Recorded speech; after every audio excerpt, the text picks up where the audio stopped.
ഇനി സഹോദരന്മാരെ, ഇയാള് പറയുന്നത് നിഫാഖിന്റെ അടയാളാണ്. തമ്മിൽ തെറ്റിയാൽ ചീത്ത പറയാ. അത് നിഫാഖിന്റെ അടയാളാണ്, കപട വിശ്വാസത്തിന്റെ അടയാളാണ്. അതുകൊണ്ട് ഞങ്ങളങ്ങനെ പരസ്പരം തെറ്റിയാല് ചീത്തയൊന്നും പറയൂല. ആര്? മുജാഹിദീങ്ങൾ തമ്മാമിനെ ഒരു ചീത്തയും പറയൂല. അത് നിങ്ങൾക്ക് ആദ്യം ഞാൻ കേൾപ്പിക്കുന്നത്. പിന്നെ ചീത്ത പറഞ്ഞ് ഞാൻ കാണിക്കാൻ പോകുന്നത് അവർക്ക്.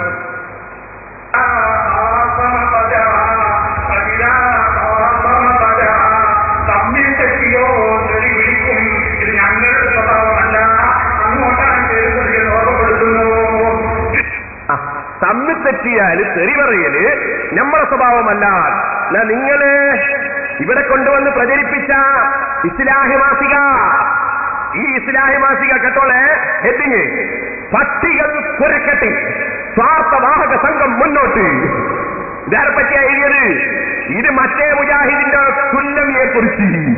നിങ്ങളെ പണ്ഡിത സംഘടനയുടെ വൈസ് പ്രസിഡന്റായി, നിങ്ങളെ വാദപ്രതിവാദത്തിന്റെ നേതാവായി നിങ്ങൾ ഇന്നുവരെ എടുത്തുകൊണ്ടുപോയ സുല്ലമി, അബ്ദുസലാം സുല്ലമി, ആ സുല്ലമിനെ സംബന്ധിച്ച് നിങ്ങൾ എഴുതിയത് എന്താണ്?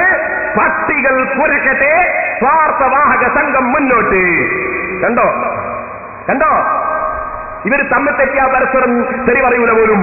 എന്നാ ഇത് തെറി പറയേണ്ട കാരണം പറയുന്നത് അതാരസോ മഞ്ചേശ്വരം സംവാദം നടന്നു. സംവാദത്തിന് നമ്മളെ സക്കരിയ സലാഹില്ലേ, നേരത്തെ നമ്മൾ കണ്ടേ തൊപ്പിയിട്ട പുരോഹിതൻ. ആ തൊപ്പിയിട്ട പുരോഹിതൻ ബഹുമാനപ്പെട്ട കീഴ ഉസ്താദിന്റെ ആണ്ട് കഴിച്ച വകയിൽ നാദാപുരത്ത് വന്നിട്ട് പ്രത്യേകം സ്പെഷ്യൽ വാല്യൂ പറഞ്ഞ പുരോഹിതൻ. ആ പുരോഹിതൻ അവിടുന്ന് ഉത്തരം മുട്ടി. എവിടുന്ന്? മഞ്ചേശ്വരത്തുനിന്ന് ഉത്തരം മുട്ടി.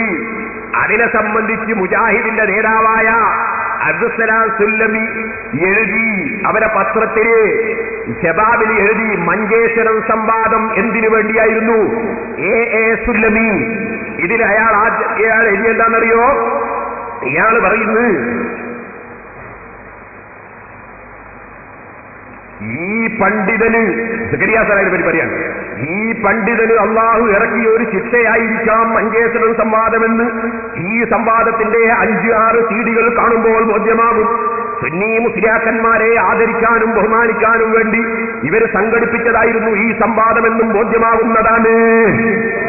ഇങ്ങനെ സുന്നീ മുസ്ലിയാക്കന്മാരെ ആദരിക്കാൻ വേണ്ടി ഇവരുണ്ടാക്കിയതാണ് ഈ സംവാദം എന്ന് മനസ്സിലാവും സംവാദം കേട്ടാല്.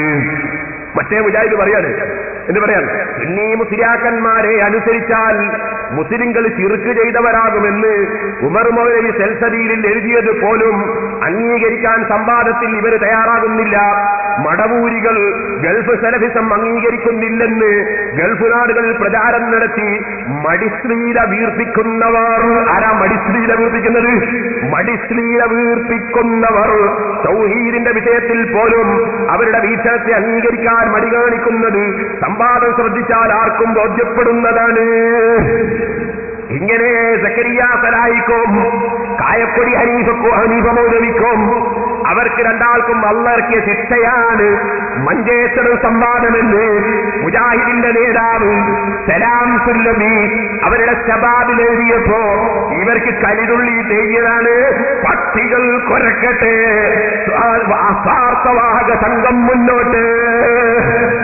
ഓ മുസ്ലിമീങ്ങളെ, ഇവര് പരസ്പരം തെറ്റിയാ ചീത്ത പറയുന്ന സ്വഭാവം ഇല്ലാത്തവരാണ്. വല്ലാത്ത സൂഫിയാക്കള് തന്നെ. നിങ്ങളൊന്ന് ആലോചിച്ചു നോക്കൂ. പ്രസംഗിക്കുമ്പോ കുറച്ചൊക്കെ ഒന്ന് ആലോചിക്കണ്ടേ? ഞങ്ങളെ ഇസ്ലാഹിൽ എന്തൊക്കെയാ ഞങ്ങൾ എഴുതിയത്, ഞങ്ങളെ ശബാബിൽ എന്തൊക്കെയാ എഴുതിയത് എന്നൊന്ന് ചിന്തിച്ചിട്ട് വേണ്ടേ നാദാപുരത്ത് വന്ന് പ്രസംഗിക്കാൻ.